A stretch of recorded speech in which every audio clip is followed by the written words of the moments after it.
എല്ലാവർക്കും പുതിയൊരു വീഡിയോയിലേക്ക് സ്വാഗതം. അപ്പോൾ നമ്മൾ ഇന്നലെ നടന്ന ഒരു LDC എക്സാമിലെ തിരുവനന്തപുരം ജില്ലയിലെ LDC എക്സാമിൻ്റെ അനാലിസിസ് ആണ് നോക്കുന്നത്. അതായത് ജസ്റ്റ് ഒരു ആവറേജ് സ്റ്റുഡൻറ്റിന് എത്ര മാർക്ക് കിട്ടും എന്നുള്ളതാണ് നോക്കുന്നത്. കട്ട് ഓഫ് നമുക്ക് പ്രെഡിക്റ്റ് ചെയ്യാൻ പറ്റത്തില്ല. കട്ട് ഓഫൊക്കെ എത്ര പേര് എഴുതുന്നതിനനുസരിച്ചിരിക്കും, അതുപോലെ തന്നെ എത്ര പേരെ അവർ എടുക്കണമെന്നൊക്കെ ഉൾക്കൊള്ളിക്കണമെന്നൊക്കെ അനുസരിച്ചിരിക്കും PSCയുടെ അനുസരിച്ച്. എന്നിരുന്നാലും നമുക്കൊരു ആവറേജ് ഒരു സ്റ്റുഡൻസിന് എത്ര മാർക്ക് കിട്ടുന്നതെന്ന് നമുക്കൊന്ന് അനലൈസ് ചെയ്ത് നോക്കാം. അതുപോലെ തന്നെ നമ്മുടെ പോളുണ്ട്, നമ്മളെ പോൾ ഇന്നലെ ഇട്ടിരുന്നു. ആ പോളിലാണെങ്കിൽ മാർക്ക് ചെയ്തവരുടെ എണ്ണം ഞാൻ പറഞ്ഞുതരാം. 85-ന് മുകളിൽ മാർക്ക് ചെയ്തെന്ന് പറഞ്ഞാൽ 15% പേര് പോൾ ചെയ്തിട്ടുണ്ട്. അതുപോലെ തന്നെ 75-നും 84-നും ഇടയിൽ 12%, 65-നും 74-നും ഇടയിൽ 35%. കണ്ടോ, 35%. 55-നും 64-നും ഇടയിൽ 17%. അതുപോലെ തന്നെ 45-നും 54-നും ഇടയിൽ 22%മാണ് നമ്മുടെ ഇതിൽ പോൾ ചെയ്തിട്ടുള്ളത്, ഇന്നലത്തെ എക്സാമിൻ്റെ പോളിൽ ചെയ്തിട്ടുള്ളത്. അപ്പോൾ നമുക്ക് ഓരോ കൂടുതൽ പേരും ചെയ്തിട്ടുള്ളത് നോക്കാം. അതുപോലെ തന്നെ നമുക്ക് ഓരോ സബ്ജക്റ്റിനും എത്ര മാർക്ക് വെച്ച് ഒരു ആവറേജ് വിദ്യാർത്ഥിക്ക്, അത് ആവറേജ് ഉദ്യോഗാർത്ഥിക്ക് എത്ര മാർക്ക് വെച്ച് കിട്ടും എന്ന് നമുക്ക് നോക്കാം. ഒരു GK പാർട്ടിന് ഏകദേശം ഒരു 25 മാർക്ക് ഒരു ആവറേജ് പഠിക്കുന്ന ഒരു കുട്ടിക്ക് കിട്ടും. 25 മാർക്ക് കേട്ടോ, GK പാർട്ടിന് 25 മാർക്ക്. പിന്നെ കറണ്ട് അഫെയറിൽ നിന്ന് എങ്ങനെ പോയാലും ഒരു ആവറേജ് പഠിക്കുന്ന ഒരു കുട്ടിക്ക് 12 മാർക്ക് സ്കോർ ചെയ്യാൻ പറ്റും. ഇന്നലത്തെ എക്സാമിൻ്റെ കറണ്ട് അഫെയർ വെച്ച് 12 മാർക്ക് എന്തായാലും സ്കോർ ചെയ്യാൻ പറ്റും. അതുപോലെ തന്നെ ഇംഗ്ലീഷ് നമുക്ക് 7 മാർക്ക് കൂട്ടാം. അതുപോലെ തന്നെ മലയാളം 7 മാർക്ക് കൂട്ടാം. അതുപോലെ തന്നെ മാത്സും നമുക്ക് 7 മാർക്ക് കൂട്ടാം. അപ്പോൾ ഒരു ആവറേജ് സ്റ്റുഡൻറ്റിനെയാണ് അപ്പം 25, 12, 7, 7, 7 അപ്പോൾ എത്ര കിട്ടും? 58 മാർക്ക് വരും. കണ്ടോ, ആ ഒരു ആവറേജ് സ്റ്റുഡൻറ്റിന് 58 മാർക്ക് കിട്ടാൻ ചാൻസ് ഉണ്ട് ഇന്നലത്തെ പരീക്ഷ എഴുതിയതിനകത്ത്.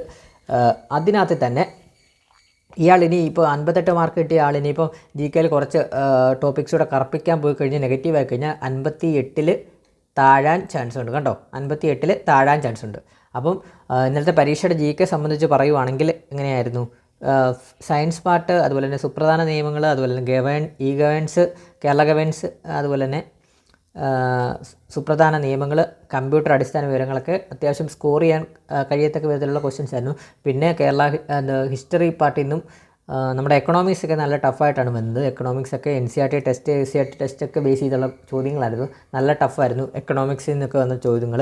പിന്നെ നമ്മുടെ കോൺസ്റ്റിറ്റ്യൂഷനൊക്കെ കുറച്ച് ടഫായിരുന്നു. അതായത് ടഫ് എന്ന് ഉദ്ദേശിച്ച സ്റ്റേറ്റ്മെൻറ്റ് ലെവൽ വരുമ്പോൾ നമുക്ക് എക്സാം പോയിൻ്റ് ഓഫ് വ്യൂവിൽ ഇരിക്കുമ്പോൾ നമുക്കത് കൺഫ്യൂഷൻ ആവും. പകുതി ചോദിച്ച കൂട്ടുകാരൊക്കെ അത് സ്കിപ്പ് ചെയ്തിട്ടുണ്ടെന്നൊക്കെയാണ് പറഞ്ഞിട്ടുള്ളത്. അപ്പം നമുക്ക് നമ്മുടെ ഒരു അനാലിസിസ് വെച്ച് 58 മാർക്കാണ് ഒരു ആവറേജ് സ്റ്റുഡൻസിന് കിട്ടാൻ ചാൻസ് ഉള്ളത് കേട്ടോ, നമ്മുടെ ഒരു കണക്കുകൂട്ടൽ വെച്ച്. അതുപോലെ തന്നെ ഈ 58 മാർക്ക് കിട്ടിയ കൂട്ടുകാരൻ കുറച്ച് GK പാർട്ടിയിൽ നിന്ന് കുറച്ച് ചോദ്യങ്ങളോട് അറ്റൻഡ് ചെയ്ത് ചിലപ്പം 58-ൽ കൂടാൻ ചാൻസ് ഉണ്ട്, ഭാഗ്യം പോലിക്കും. പിന്നെ മൈനസ് അടിക്കുവാണെങ്കിൽ 58-ൽ കുറയാൻ ചാൻസ് ഉണ്ട്. കൂടുതൽ പേരും ഈ ഒരു 58 ആ ഒരു റേഞ്ചാണ് പറയുന്നത്. നമ്മൾ ഓരോ ക്വസ്റ്റ്യൻ വെച്ച് ഓരോ കൂട്ടുകാരോട് അനലൈസ് ചെയ്തപ്പോഴും ഇത് തന്നെയാണ് പറയുന്നത്, ഈ ഒരു റേഞ്ച് തന്നെയാണ് പറയുന്നത്.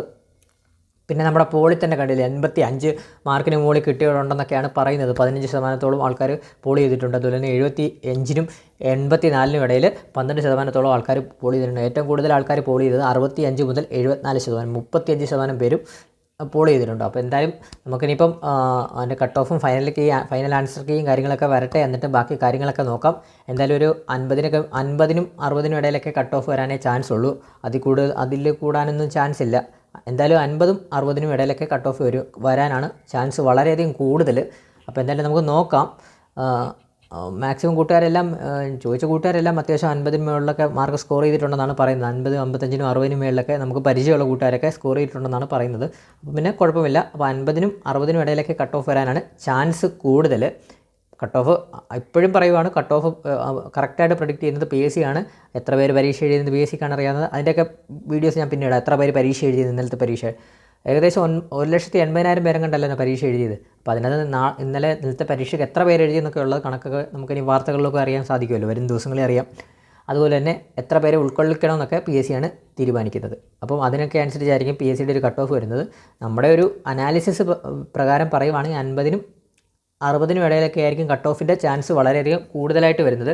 പിന്നെ അടുത്ത കാര്യം പറയാനുള്ളത്, ഇനി പരീക്ഷ എഴുതാൻ പോകുന്നവർ ചെയ്യേണ്ട മെയിനായിട്ടുള്ള കാര്യം എന്തെന്ന് പറഞ്ഞാൽ, നിങ്ങൾ English, maths, Malayalam, current affairs തറവാക്കി വെക്കുക എന്നുള്ളതാണ് ചെയ്യേണ്ടത്. അതുപോലെ തന്നെ സയൻസ് ടോപ്പിക്കുകളൊക്കെ ഇന്നലത്തെ പരീക്ഷയ്ക്ക് സയൻസൊക്കെ പ്രീവിയസ് ക്വസ്റ്റ്യൻസ് ആണ് ചോദിച്ചത്. അപ്പോൾ സയൻസൊക്കെ മാക്സിമം ഒന്ന് തറവാക്കി വെക്കുക. Science, current affairs, English, Malayalam, maths നല്ല രീതിയിൽ തറവാക്കി വെച്ചാൽ തന്നെ നമുക്ക് നല്ല റാങ്കുകളിൽ, ഉന്നത റാങ്കുകളിൽ കയറാൻ സാധിക്കും. അതുപോലെ തന്നെ ബാക്കിയുള്ള ടോപ്പിക്കൊക്കെ ഒരു SCRT ബേസ് ചെയ്തൊക്കെ ഒന്ന് പഠിക്കാൻ ശ്രമിക്കുക. കലാകായിക സംസ്കാരികമായാലും അതുപോലെ തന്നെ എക്കണോമിക്സ് ഒക്കെ ആയാലും ഒന്ന് SCRT എക്കണോമിക്സ്, ഹിസ്റ്ററിയൊക്കെ ഒന്ന് നമ്മുടെ സ്കൂൾ ടെസ്റ്റോട് അത് ബേസ് ചെയ്ത് പഠിച്ചു കഴിഞ്ഞാൽ നിങ്ങൾക്ക് കിട്ടും. അതുപോലെ തന്നെ ഇന്നലെ ചോദിച്ചതൊക്കെ NCERTയിലെ ക്വസ്റ്റ്യൻസ് ഒക്കെയാണ്, എക്കണോമിക്സുമായിട്ട് ബന്ധപ്പെട്ട ചോദ്യങ്ങളൊക്കെ ചോദിച്ചത്. അപ്പം ജസ്റ്റ് ഒന്ന് അതൊക്കെ നോക്കി വെക്കുക. ഇന്നലെ എക്കണോമിക്സിൻ്റെ ക്വസ്റ്റ്യൻസ് ആയിരുന്നു ഭയങ്കര ടഫായിട്ട് ചോദിച്ചത്. അപ്പോൾ അതൊക്കെ ഒന്ന് ജസ്റ്റ് നോക്കി വെക്കുക, കാര്യങ്ങളൊക്കെ നോക്കി വെക്കുക. നിങ്ങൾക്ക് പ്രയോജനപ്രദമാവുന്ന ക്ലാസ്സസ് നമ്മൾ ഇടുന്നതാണ് നമ്മുടെ ചാനലിൽ, ഞാനിടാം. എന്തായാലും സയൻസ്, ഇംഗ്ലീഷ്, മലയാളം, അതുപോലെ തന്നെ കറണ്ട് അഫയർ നമ്മൾ ഓൾറെഡി ഇടുന്നുണ്ടല്ലോ. അപ്പോൾ കറണ്ട് അഫയർ, അതുപോലെ തന്നെ കമ്പ്യൂട്ടർ അടിസ്ഥാന വിവരങ്ങൾ, സുപ്രധാന നിയമങ്ങൾ, കേരള ഗവേണൻസ് ഒക്കെ നമുക്ക് ക്ലാസ് ഇടാം. ഇനി വരും ദിവസങ്ങളിൽ നമുക്ക് കുറച്ചുകൂടെ ആക്റ്റീവായിട്ടൊക്കെ ക്ലാസ് ഇടാം. അപ്പോൾ നിങ്ങളുടെ സപ്പോർട്ട് ഉണ്ടെങ്കിൽ മാത്രമേ നമുക്ക് ഇടാൻ സാധിക്കത്തുള്ളൂ. അപ്പോൾ ഇനി വരുന്നവർ നന്നായിട്ട് പഠിച്ചു തുടങ്ങിക്കോ. നല്ല രീതിയിൽ ഇനി വരുന്നവർക്ക് സ്റ്റേറ്റ്മെൻറ്റും കാര്യങ്ങളും ഒക്കെ കൂടുതലായിട്ട് ചോദിക്കാൻ ചാൻസ് ഉണ്ട്. അപ്പം നന്നായിട്ട് പഠിച്ചാലേ നമുക്ക് നല്ലൊരു ഉന്നത റാങ്കിലോട്ട് വരാൻ സാധിക്കുകയുള്ളൂ. അപ്പോൾ നല്ല ഉന്നത റാങ്ക് വന്നാലേ മാത്രമേ നമുക്ക് ജോലി കിട്ടത്തുള്ളൂ. അതുകൊണ്ട് തന്നെ നന്നായിട്ട് പഠിക്കാൻ ശ്രമിക്കും ഇനി ഉള്ളവരെല്ലാം. അതുപോലെ തന്നെ കറണ്ട് അഫയർ സീരീസൊക്കെ നമ്മുടെ ഫോളോ ചെയ്ത കൂട്ടുകാർക്കെല്ലാം കിട്ടിയെന്നറിയുന്നത് വളരെ സന്തോഷം. അപ്പോൾ കറണ്ട് അഫയർ സീരീസിൻ്റെ ക്ലാസ്സസൊക്കെ മാക്സിമം എല്ലാവരും ഒന്ന് കാണാൻ ശ്രമിക്കുക. നമ്മുടെ പ്ലേലിസ്റ്റ് ഉണ്ട്, ഓരോ ടോപ്പിക് വൈസ് ആയിട്ടാണ് ചെയ്തിരിക്കുന്നത്, എല്ലാം ടോപ്പിക് വൈസ് ആയിട്ടാണ് ചെയ്തിരിക്കുന്നത്, അന്ന് കാണാൻ ശ്രമിക്കുക. ഇനിയും വരും ദിവസങ്ങളിൽ നമുക്ക് കറണ്ട് അഫയറിൻ്റെ റിവിഷൻ ക്ലാസ്സസൊക്കെ ഓരോ ദിവസവും ഇട്ടുകൊണ്ടിരിക്കാം. അതുപോലെ തന്നെ ഓരോ സബ്ജക്റ്റിനെ നമുക്ക് റിവിഷൻ പോലെ ചെയ്യാം. എന്തായാലും പ്രീവിയസ് ഇയർ ക്വസ്റ്റ്യൻസ് റിവിഷൻ ചെയ്തത് ഒരുപാട് പേർക്ക് ഉപകാരപ്പെട്ടിട്ടുണ്ടെന്ന് പറയുന്നുണ്ട്. അപ്പോൾ അതുപോലെ നമുക്കിനി കുറച്ച് മോഡൽ ക്വസ്റ്റ്യൻസും കാര്യങ്ങളുമൊക്കെ നിങ്ങൾക്ക് ഏത് ടോപ്പിക്ക്, അതായത് സയൻസ് പാർട്ടിൽ നിന്നും അതുപോലെ തന്നെ കമ്പ്യൂട്ടറും നമുക്ക് ക്ലാസ് എടുക്കാം.